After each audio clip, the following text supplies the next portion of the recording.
Buenas noches, bienvenidos a este nuevo Cine Club con la película Duck Soup de 1933 del director Leo McCarey. Esta película pues surge precisamente en un contexto previo a esa Segunda Guerra Mundial, en el periodo entre guerras, y que eso va marcando de alguna manera ese tinte político, ese trasfondo que tiene esta comedia.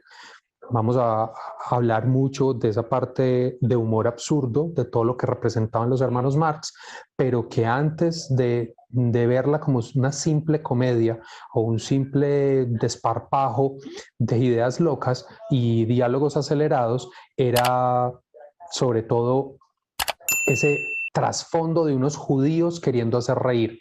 Y esa siempre fue la respuesta y la explicación de Groucho Marx cuando le preguntaban, cuando la prensa le preguntaba qué querían decir o qué habían querido decir con esta película. Y que hace parte de esa genialidad pues que le entregan al director y a los hermanos Marx. Esto vamos a ver que fue una construcción en conjunto. Cuando esta película se estrenó en Italia, Mussolini la censuró y dijo que no va más. Y la respuesta de los hermanos Marx fue dar alabanzas, sentirse extasiados y ser felices en la prensa porque había tenido ese eco que se esperaba.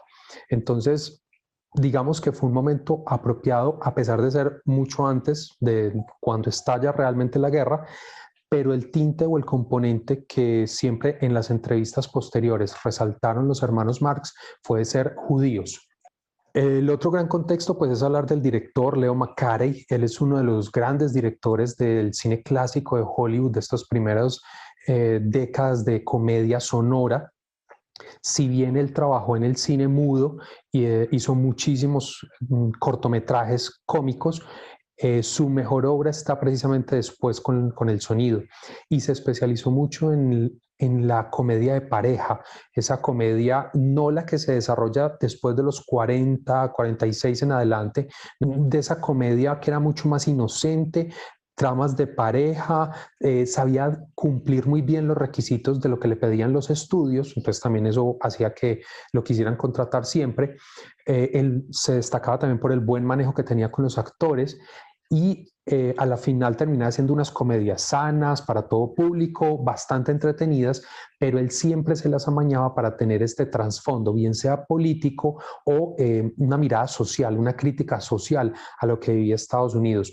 Esto nunca fue un guión final. Hay unos guionistas, pero realmente nunca fue un guión final. Hubo muchísimas versiones, varios estudios lo rechazaron en su proceso, pero los hermanos Marx en algún momento vieron la que es la película previa de Leo McCarey con el estudio y dijeron, queremos rodar con él, que él sea nuestro director. Entonces fueron a ofrecerle a McCarey la dirección y él se negó rotundamente. Él no quería trabajar con los hermanos Marx.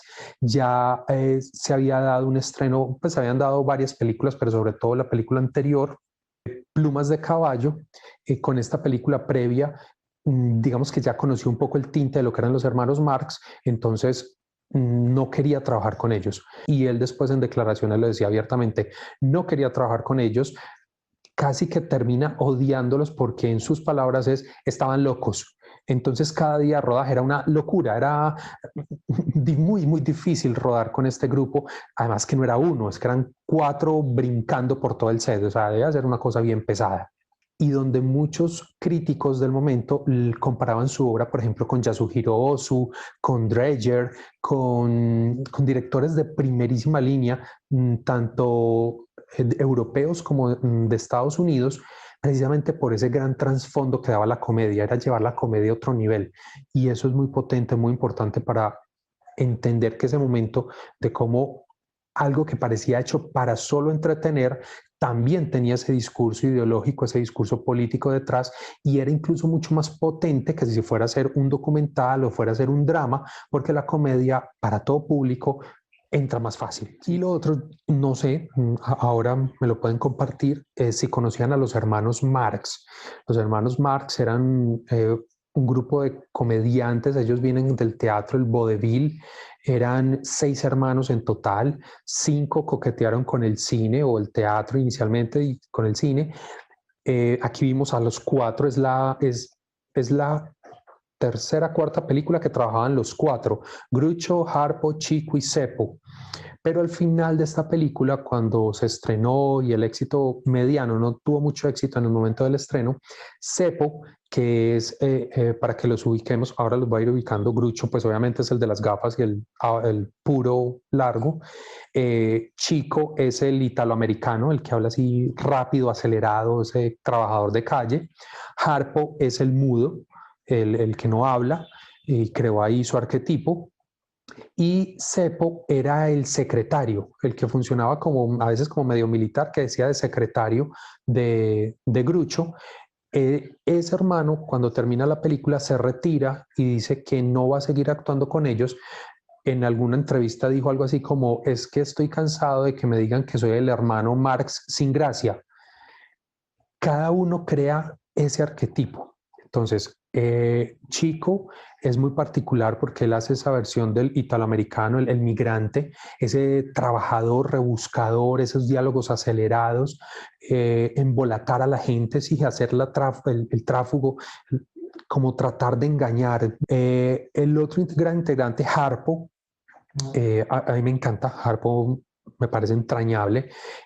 Muchos lo comparan con Chaplin, obviamente, al ser un personaje, un arquetipo silente, en otro estilo, con otras dinámicas, como se dieron cuenta, y él siempre lo va a explotar en ese personaje, es que él sacaba de su gabardina toda serie de gadgets, toda serie de cornetas, tijeras, flautas, de todo sacaba de sus bolsillos.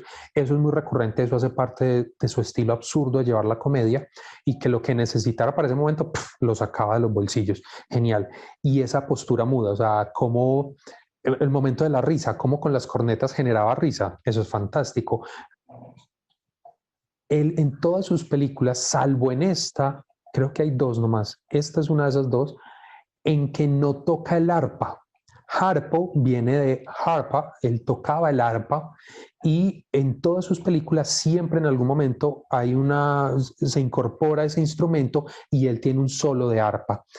En esto el guiño es hacerlo con las teclas del piano, es un pequeño guiño que hay, pero es quizás la única vez donde no lo vemos y eso hacía parte también de sus dones. Era mucho más sonoro, era un tipo musical, pues a partir de ahí construyó los elementos del personaje. Y Grucho, como el líder, él era la voz de los tres o los cuatro hermanos Marx, era la persona más visible. Uno, porque ese arquetipo que construyó, sus cejas pobladas, ese bigote, gafas y puro, se convierte en un ícono que en las caricaturas, que en fotos, que es universal. Si ustedes buscan, googlean, esa figura de Grucho se convirtió como la silueta de Hitchcock, ¿sí? Como la lengua de los Rolling Stones, o sea, es un ícono que se asocia obviamente al humor, pero a un humor casi negro, un humor de ironía, de sátira muy fuerte. Él, por ejemplo, nunca se escuchó en ninguna película, en ningún sketch, en ninguna parte decir una mala palabra y él mismo reconocía, sí, yo no quiero que me recuerden como un comediante sucio, es decir, su humor no se basa en la grosería o en la afrenta, en la discusión frontera con el otro, sino en ese estilo blanco, pero mordaz. Pero, o sea, hay que tener cierta inteligencia para coger el chiste. Además, en esa verborrea, su capacidad de improvisación es muy fuerte. Asociaciones muy particulares que se hicieron a lo largo de los años y que no es la primera película, pero es una de las primeras, es con esta señora Margaret Dumont, la que hace pues de esta señora estilizada que da los millones de dólares al gobierno. Esa manera que tenía de hablar es fantástico. Ella lo manejaba muy bien desde que se conoció con Grucho, hicieron química y chispa, porque como que ella no le paraba bolas a lo que a ella le decían que era como el saco de arena para recibir la burla de Groucho Marx, de todos los ataques que le hacía. Y Groucho Marx, que era un rabón, decía algo así, lo que pasa es que ella nunca entiende lo que le estoy diciendo, entonces por eso funciona. O sea, el tipo tenía sus comentarios ácidos. ¿Por qué es tan importante o por qué esa comedia? Es una comedia absurda, rayando en lo surrealista, es bastante disparatado. ¿Y qué sucede? Les decía ahora, es un guión, se parte de un guión, de una historia, pero gran parte se terminaba de construir en el set, en el momento del rodaje. Habían libertades para eso, eran los hermanos Marx, digamos que esa parte surreal recae sobre todo es porque tener unas ideas, pero que en el set de rodaje puede voltear todo, y ahí el que tiene que tener la habilidad es el director, para que no se pierda el hilo de la historia, para que eso medianamente guarde alguna coherencia y esté contando una historia finalmente. La historia es construida como a partir de unos sketches. El líder, que es el papel de Grucho, un gran antagonista, el de Silvania. Este personaje no termina como de, o sea, es el emperador allá, el jefe de allá, el presidente, ¿qué es? Pero bueno, porque es embajador, pasa como por distintos títulos. Y tiene unos espías, que son Chico y Harpo, tratando de conseguir los planos y bueno, la información y demás. Pero más allá de eso, eso termina siendo secundario porque después lo que impera es la afrenta, la ofensa.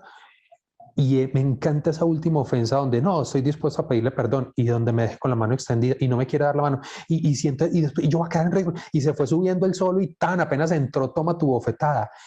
Ese arquetipo de chiste, no voy a decir que es el primero, la primera vez que se da, pero aquí se institucionaliza de una manera que posterior se ha visto muchísimas veces, eso ha sido repetido en mil veces en el cine y es como está en una posición y él solo termina devolviéndose a la posición opuesta y termina en una afrenta.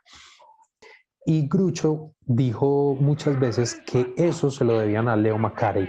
Leo Macari fue el que le da realmente el trasfondo de la guerra y el tinte político como una crítica desde esa idea de ¿para qué la guerra? Y todo ese, y el para qué la guerra es para ganar dinero o para ganar un poder.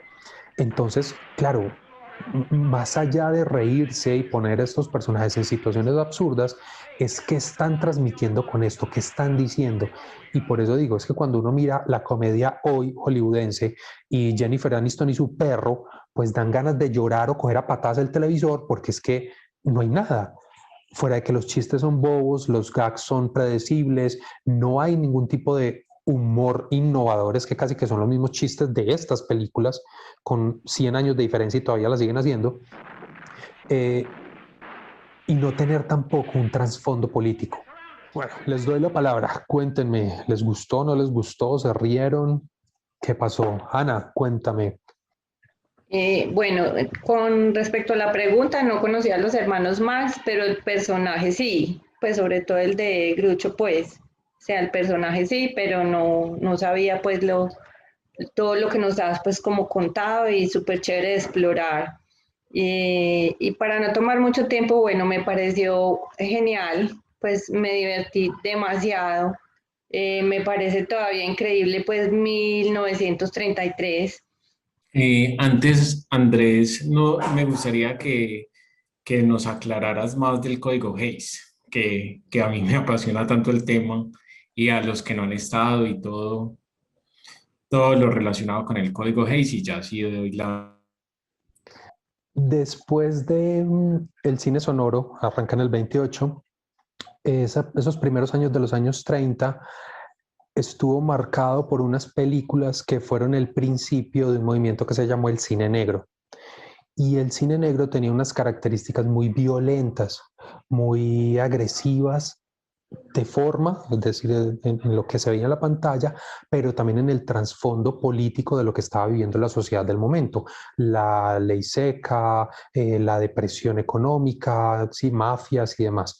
Entonces, las buenas costumbres, los líderes de las buenas costumbres en Estados Unidos, encabezados por un senador de apellido Hayes, dijeron que el cine no podía convertirse pues como en un panfleto o como en lo que hacía la prensa amarillista del momento y retratar los crímenes y retratar lo que se veía en la realidad.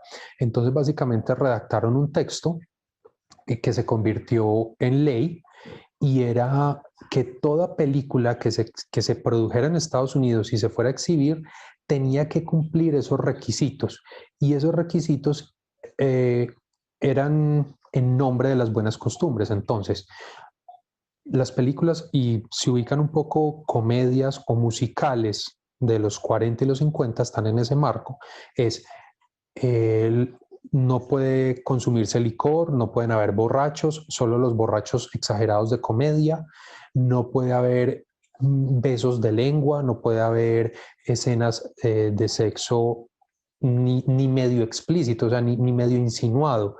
Por eso muchas de esas películas cuando decían luna de miel, apagaban la luz y la cámara por allá para la cortina, o sea, desaparecer, no había ninguna insinuación sexual, nada de escotes, nada de espaldas, transparencias, nada que fuera vestuario alusivo a la sensualidad, nada de bailes eróticos.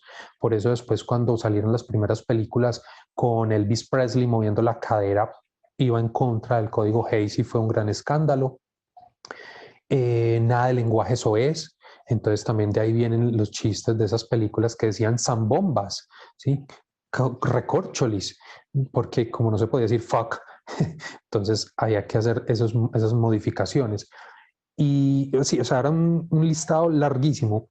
Y entonces se crea un comité de verificación o sí, de revisión que los estudios estuvieran cumpliendo con el código Hays.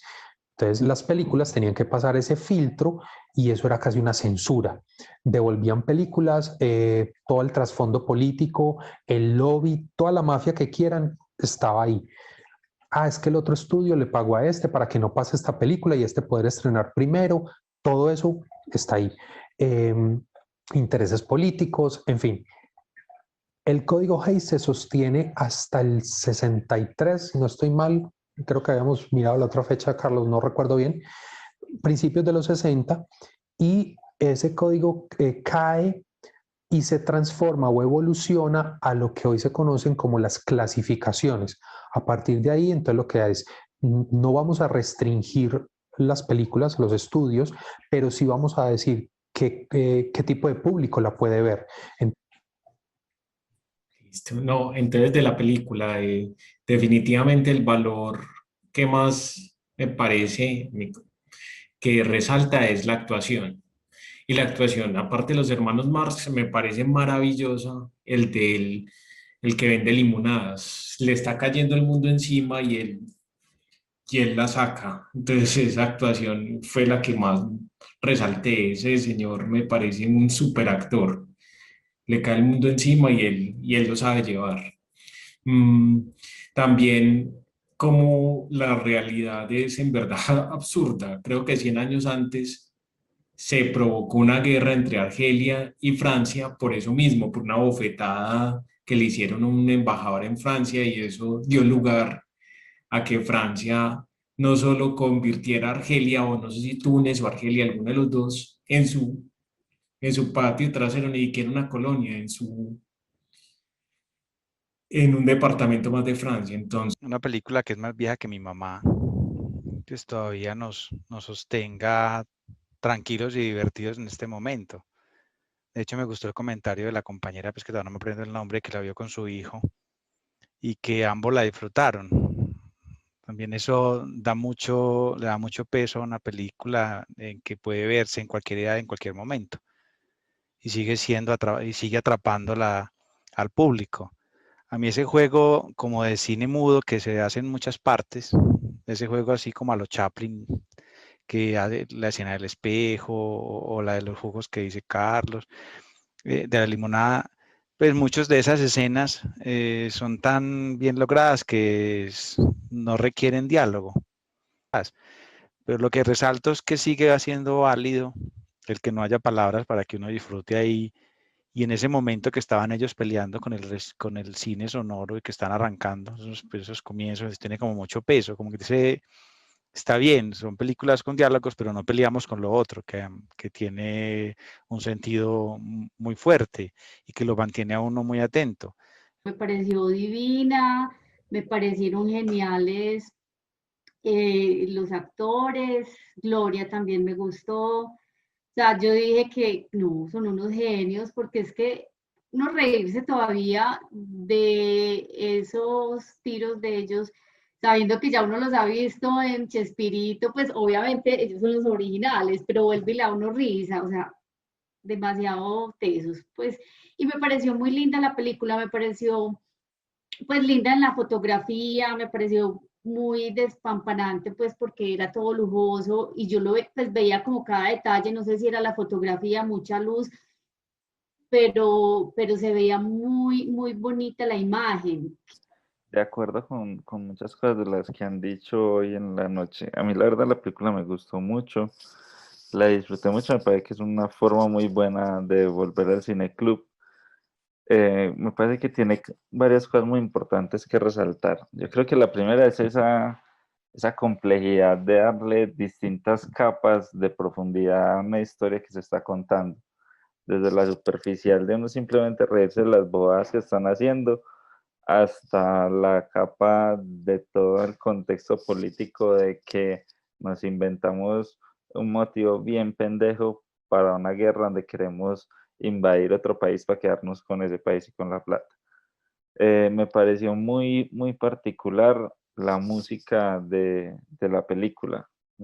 Es como que yo a veces sentía que no encajaba del todo en lo que estaba pasando, y a veces había unas ausencias completas de sonido, que me pareció curioso, pues que esos momentos de que no había como una banda musical o una banda sonora, y en otras era una fanfarria completa. No, pienso que la película tiene pues como todos los elementos de un clásico, es atemporal definitivamente, trata todos los temas vigentes, es una burla, una sátira a los grandes temas de la sociedad, de la alta sociedad, la política,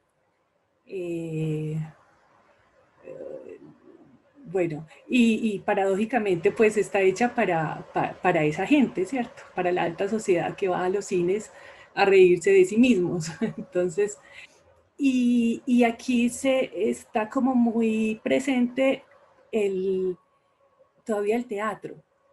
O sea, no es tan fuerte, pero está.